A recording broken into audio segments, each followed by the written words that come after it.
Hello, I've been looking at part of Paul's letter to the Colossians in chapter 4, and particularly group verses 2 to 6. And as we know, Paul wrote his letter to the Colossians in a big part of what he wanted to do was to redress the false teachings that abounded at the time and to supplant those with the true Christian message. By the time we get to chapter 4, Paul's words are very much, I feel, to us, and they resound through the generations to us, and have the same significance as to us now as how we engage with the world as Christians, as they did then. So Paul, letter to the Colossians, chapter 4, verses 2 to 6. Devote yourselves to prayer, being watchful and thankful, and pray for us too, that God may open a door for our message, so that we may proclaim the mystery of Christ, for which I am in chains.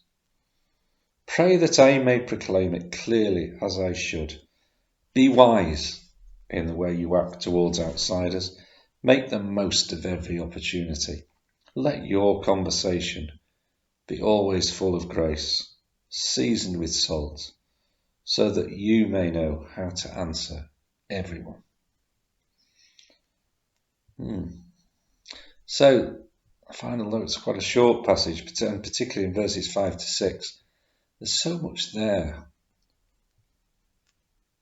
Be wise, what Paul urges us, in the way we act towards outsiders.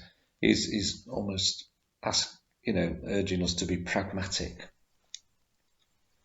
to be able to engage with people in a way that's credible to them, that doesn't in a sense make them feel that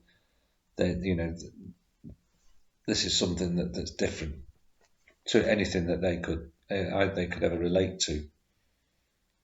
If we present as being very devout, very dry, speaking in a way which we feel comfortable with amongst ourselves, then that isn't engaging, is it, necessarily? Let your conversation be always full of grace, seasoned with salt. It's that seasoning, I think, which interests me. There should be humour, shouldn't there? We should be able to relate to people in the world as we find it. Jesus certainly did that, didn't he, through his own ministry. He did seek to engage with everyone, including the people who may have seemed very, unlikely. And that, of course, confounded a lot of people at the time who thought that Jesus shouldn't be engaging with everyone, but should be sort of confining his ministry to a more defined group. So that message is there for us through Paul's letter to the Colossians, that we need to be able to relate to people. Paul says, so that you may know how to answer everyone. It's that word, everyone, isn't it? We need to be able to be, in a sense, I suppose, all things to all people. We need to be able to relate to a very wide range of people, everyone, as Paul tells us. Otherwise we will be a closed sort of group, won't we? We won't be able to effectively proclaim the mystery of Christ, as Paul talks about in verse 3. So I feel that there's an awful lot there to reflect on as Christians out in the world today.